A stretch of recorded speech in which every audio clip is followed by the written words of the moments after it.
Hi friends, my name's Tammy and this is my booktube channel, Believe in Yourself, and today I have for you my weekly reads and wrap up. And this week I did finish 5 books, 3 of which were physical books and 2 were audiobooks, and I'm trying to keep them in the March Mystery Madness and the middle grade March readathons, I guess you'd call them, that are going on this month. So let me go ahead and start with the March Mystery Madness. The book that I listened to was Hardy Boys number 10, What Happened at Midnight by Franklin W. Dixon. And that's the cover on there. And I have decided that I am definitely a Nancy Drew girl instead of a Hardy Boys girl.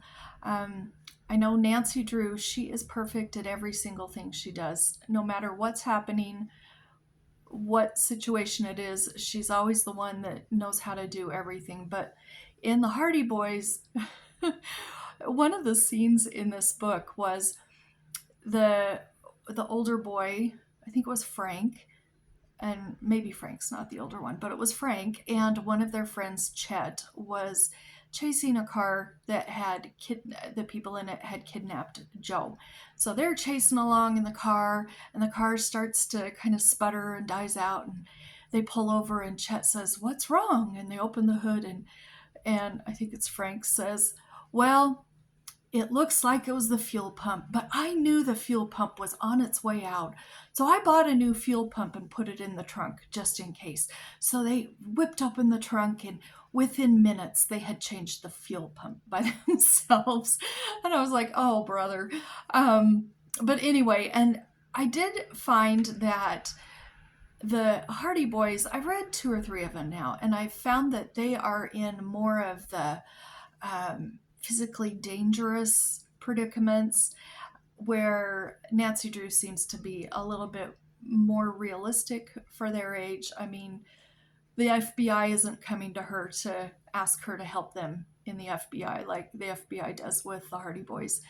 I don't know, just none of them are realistic, but I do like the Nancy Drew books. Not that I didn't enjoy the Hardy Boys, but I think from here out, I probably won't read any more Hardy Boys. I'll just stick to Nancy Drew.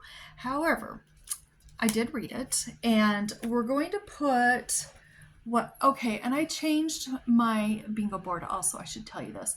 I can't deal with the little post-it note squares because they're always falling off, and I'm always having to cut more, and I just don't want to do that anymore. So I'm using my highlighter, and that's where we ended last week.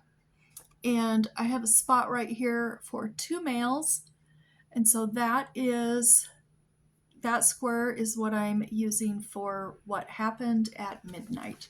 So let me mark that real quick, and I'll show you where we are. This might take just a few seconds longer than when I put the post-it on there, but not much longer. So that's where we are with that. And then I did a buddy read with Nadine, and I do love my buddy reads with Nadine. We have a lot of conversations back and forth, and I really enjoy it.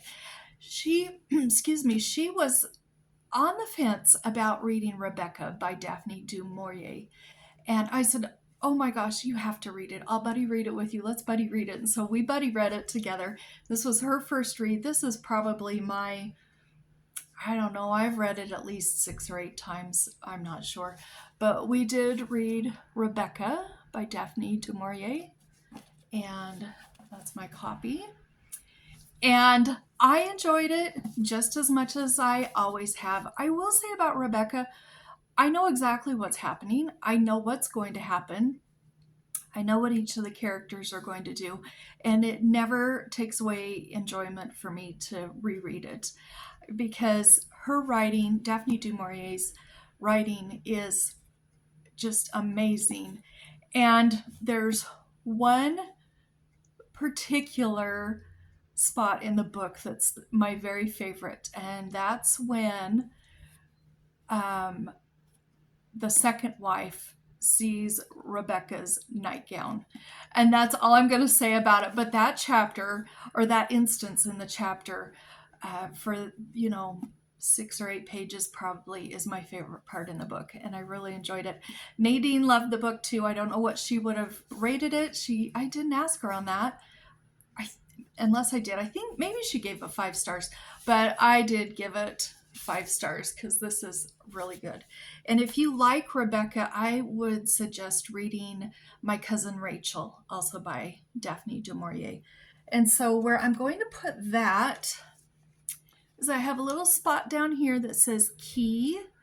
Now there's several keys in the book. There's several keys. There's one at the very first, on the first couple of pages, where she says she dreamed she went back to Manderley and she was at the gate and there was a lock and she didn't have the key to get in. There's also a spot where Mrs. Danvers gives the second wife a key to Rebecca's bedroom. And so I'm going to put it on key, put that book on key. And I also do need to say, Mrs. Danvers, if you guys have read the book, then you know she's a horrible, horrible person. And she's my very favorite character in the book because she is so well written and she's one you love to hate, and I do love hating her. So there is key right there for Rebecca, and I think I got it all. Let me make sure here. Didn't get that corner very good. Okay, and then I read one more for March Mystery Madness, and one of my goals this year was to read a book that a few of my favorite booktubers have really enjoyed. And I have too many favorite booktubers, but I did pick a few of them. And one of them was Sonia with an I.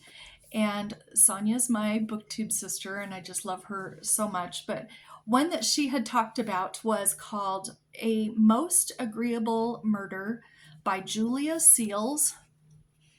I just want you to look at that cover for a minute. We've got frogs and books and letters and envelopes and perfume and swords, and we've got a spooky house in a swamp.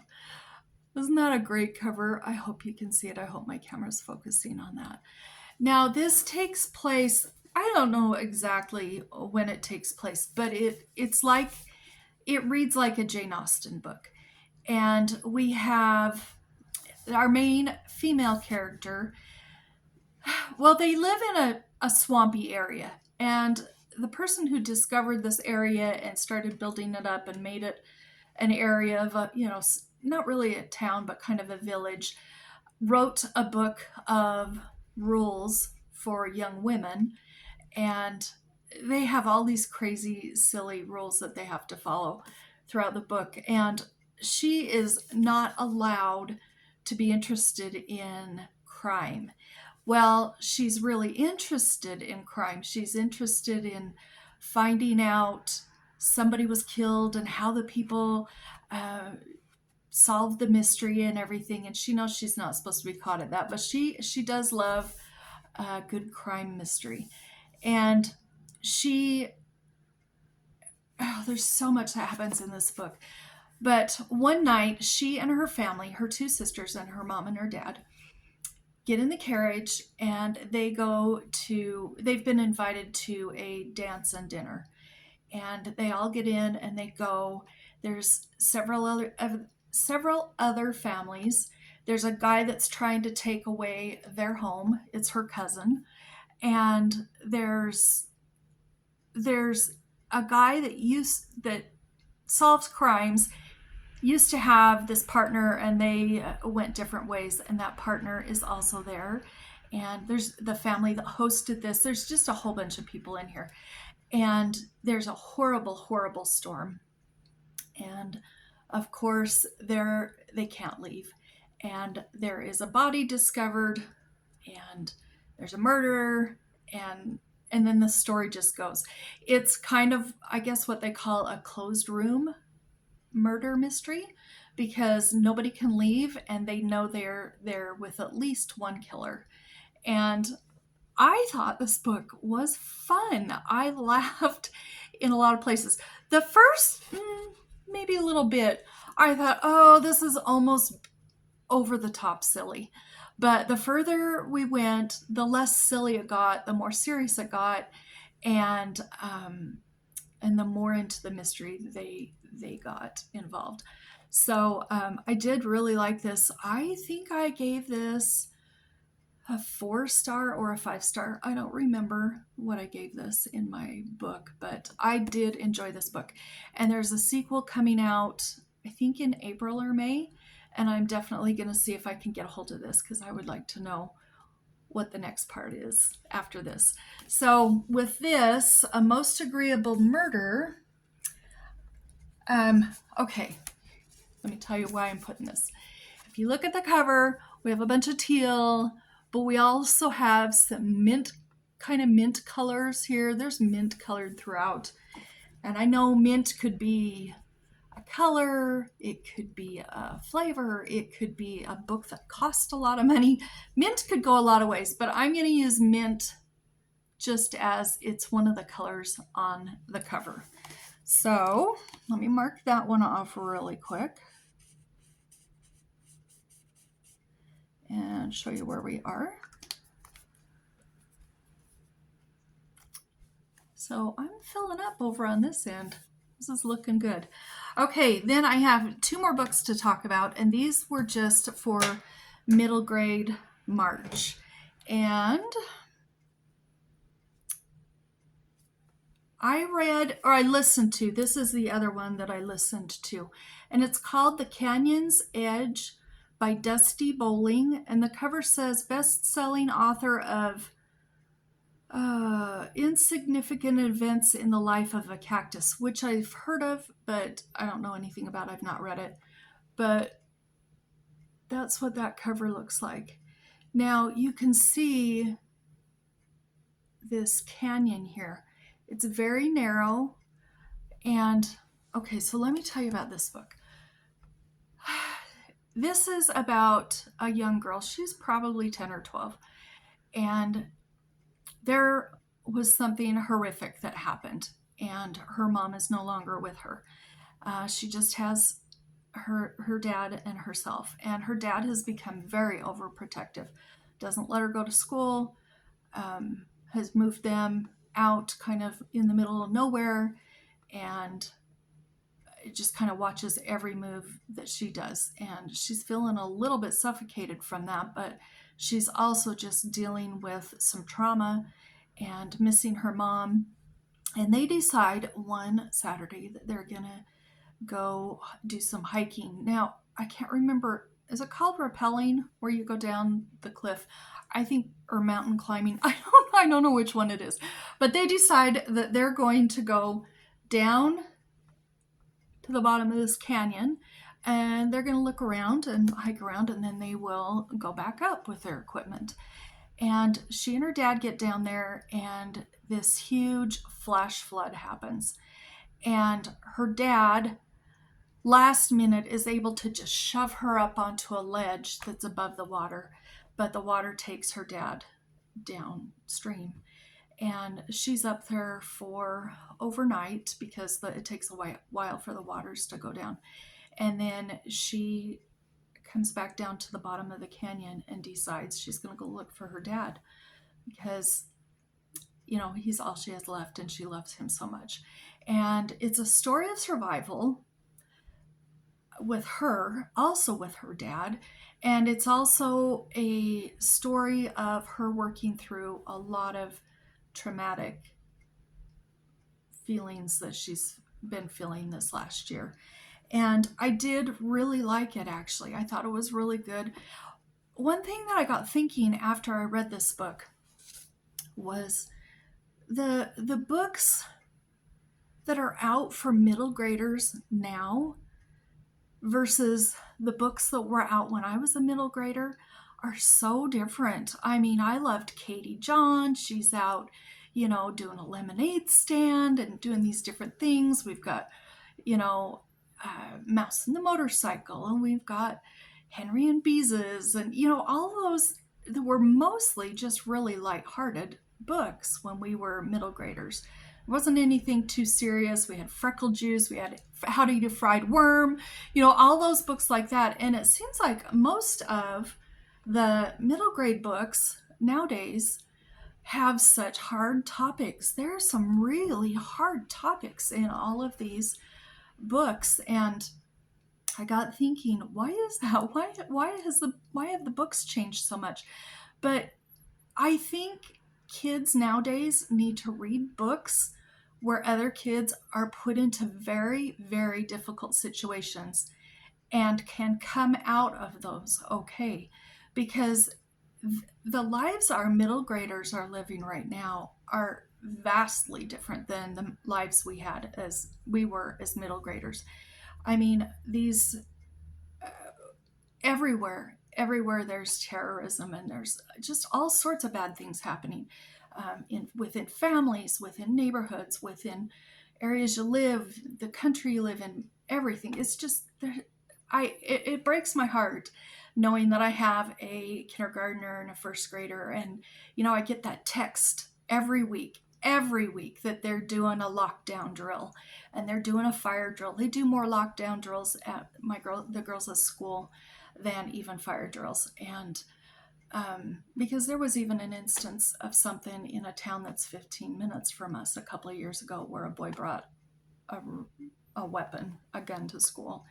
And anyway, so I don't know, totally off tangent here, but I was just thinking of the differences with what the kids are reading now and what we used to read. And I think that these are important books for kids because they're put through some difficult situations in these times, and they need books where they can see kids can be a hero, even if it's just conquering their own fears. And I did really enjoy that book. And where I'm going to put that book, I'm going to put it up here on gift. And the reason I'm going to put this on gift is when she and her dad got down to the bottom of the canyon and they were walking and just talking about things in life, her dad found a heart-shaped rock and he gave it to her, and it was within minutes after that he was washed away. And so that was a special gift to her. So I am putting The Canyon's Edge on gift. Let me mark that real quick. And look at that, I almost have a bingo. And if I get this one and this one, I'll have a bingo. If I get that, I'll get a bingo. And so I'm getting close on a bingo. Okay, the other book that I read for middle grade madness, March Mystery Madness, and middle grade March. Sorry, I'm getting them confused. For middle grade March was called Stella by McCall Hale. And oh my gosh, I love this. I have book 2. I don't have book 3 yet because it's out in hardback and I want the paperback. I'm not going to pay the hardback cost, but I will pick it up when it's in paperback. But this is the first one in the series. The next ones are called Just Gus and Millie. And I loved this book too. I think I gave this a 5-star. So this is the story about Stella. She is a working dog, and she sniffs out bombs and other dangerous things at the airport.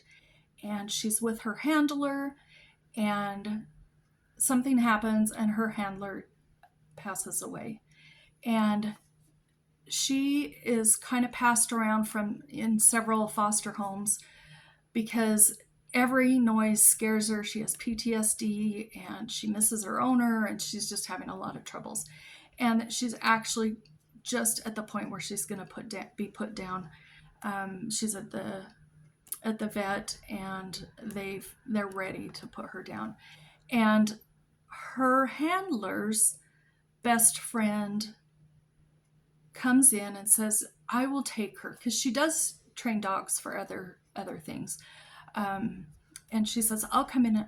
She comes in and says, I'll take her home. They say, look, she's got PTSD too badly. She's, she gets in her kennel and just rips everything up, and she's just really stressed out. She says, no, I'll take her anyway.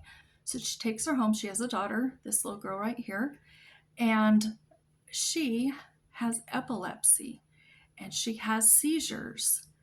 And Stella knows when she's about to have a seizure, but her mother doesn't realize that, what her commands were, because she does different kinds of training. And so we're dealing with that. We're also dealing with a neighbor and his 2 nephews who are just rotten and awful and do threatening things all the time. And so we've got both of those things going on. This is another dog. There's 2 other dogs that live there with them and a cat, and he kind of becomes friends with these animals. But Stella loves Chloe so very, very much. And she wants to be her dog, and she wants to take care of her. And there's a lot of different things that happen in this book. Again, more tough situations. So this is a book for middle graders that I think any middle grader could read and probably not get too upset or too worried. However, there's some good lessons to be learned here. And I did love this book. I'll wait a couple of years. I try to preview these books for my granddaughters just to kind of get an idea of what age I think they probably should be. And I don't think Amelia is ready for this in 1st grade. She might need to wait till 2nd or 3rd or even 4th grade to read this book. But it was very good. And so I'm putting Stella right up there. I have a square that says dog. So let me mark that really quick. And those are the 5 books that I read this week. 3 that I read and 2 that I listened to.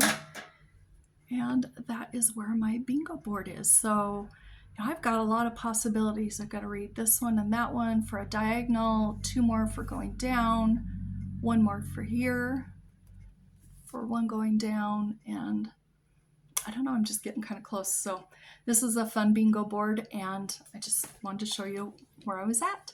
So I hope that you've had some good reading material with you all week long. I hope that you've had some fun reads. If you have a favorite book that you've read this week, let me know what it is down below, because I'm always on the hunt for new books. By the way, I'm no longer on my book buying ban. I have, what do they call it?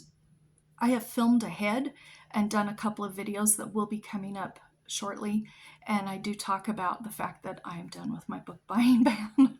But I thought I'd tell you now too. I did make it 2 months.